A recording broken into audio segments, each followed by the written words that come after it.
Muy buenas tardes, bienvenidos a todos Geopolítica, una tarde más y en este caso, ojo al giro que están dando los acontecimientos. Yo no lo sé, lo vamos a preguntar, tenemos como siempre a los mejores detrás de la pantalla, pero puede que esté dando un giro de 180 grados la política o simplemente es el cinismo habitual de si te necesito te llamo. Les hablo de Estados Unidos, de lo que está por venir con Taiwán.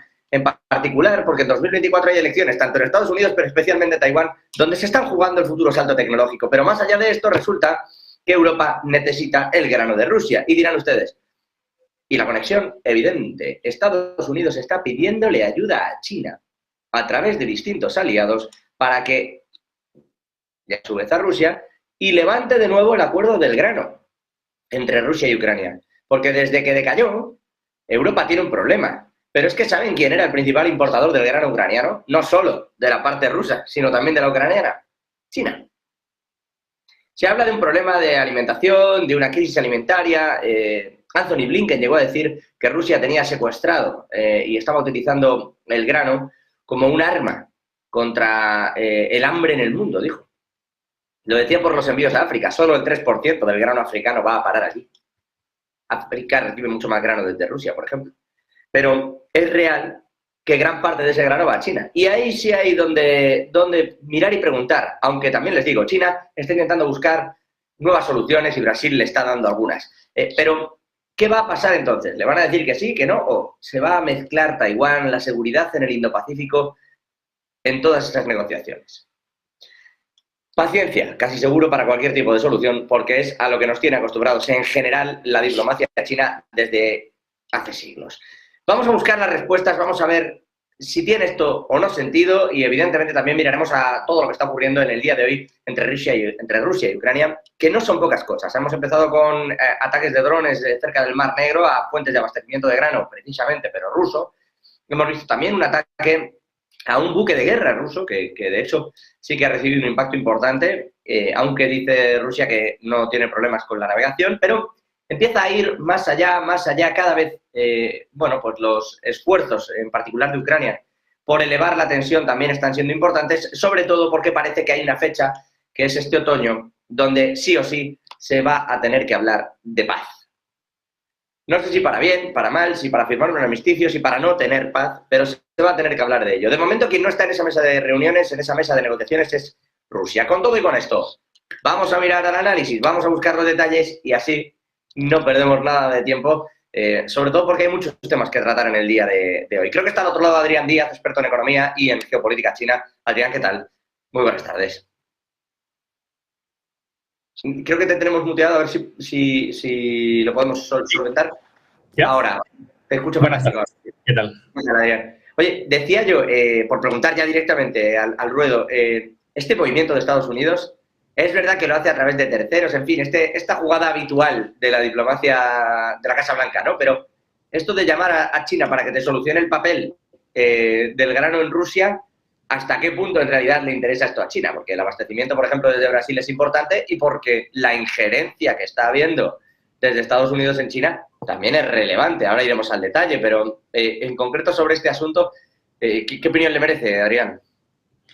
Sí, a ver, yo creo que Estados Unidos en muchas ocasiones intenta jugar solo y en muchas ocasiones intenta buscar apoyos para sus medidas y está acostumbrado a que el resto de países sigan, digamos, el guión establecido por Estados Unidos. El problema es que China tiene su propia agenda y a pesar de lo mucho que se comenta, a China no le viene nada bien esta guerra. Ya quizá le pudo venir bien 5 minutos hasta que firmó sus contratos de gas, petróleo, etcétera, pero a partir de ahí ni nadie le había pedido permiso para esta guerra, ni nadie le había pedido apoyo, ni le interesa en absoluto porque, como has comentado, también compraba grano de Ucrania, además de Rusia. Con lo que le interesaría a China es que se solucionara lo antes posible este conflicto y se volvieran a las rutas de comercio habituales, que es lo que quiere siempre asegurar China.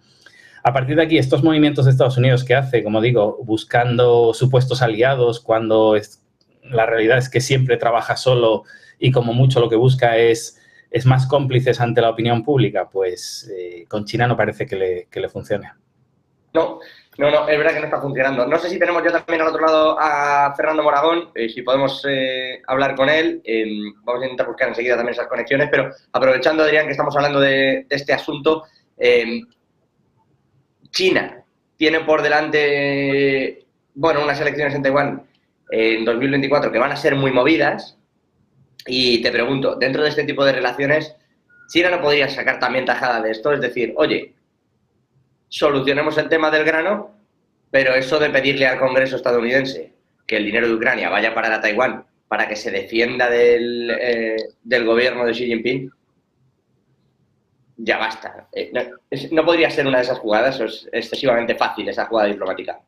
Sí, lo que ocurre es que tanto China como Estados Unidos nunca ponen a Taiwán sobre la mesa, nunca la han puesto de momento. La última vez que se puso fue en los años 70, que básicamente Estados Unidos se salió de en medio para ofrecerle el sillón de Taiwán a China en la ONU y no lo votó, pero lo facilitó claramente. Y me extrañaría mucho que vuelva a haber una jugada donde Estados Unidos se quite de en medio para que China complete su anexión de Taiwán.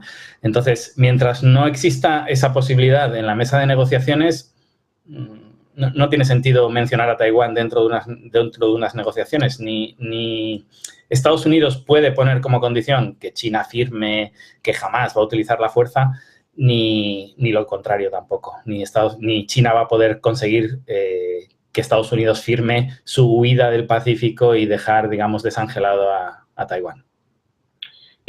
Claro, y ahora viene entonces la otra parte. ¿Qué tipo de elecciones vamos a ver en Taiwán el año que viene?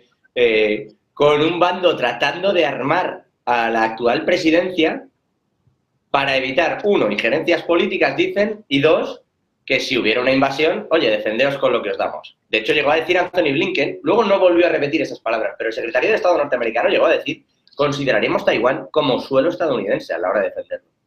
Claro, sí, es muy curioso que digas evitar injerencias políticas. O sea, existen injerencias políticas para evitar injerencias políticas. Es maravilloso esto.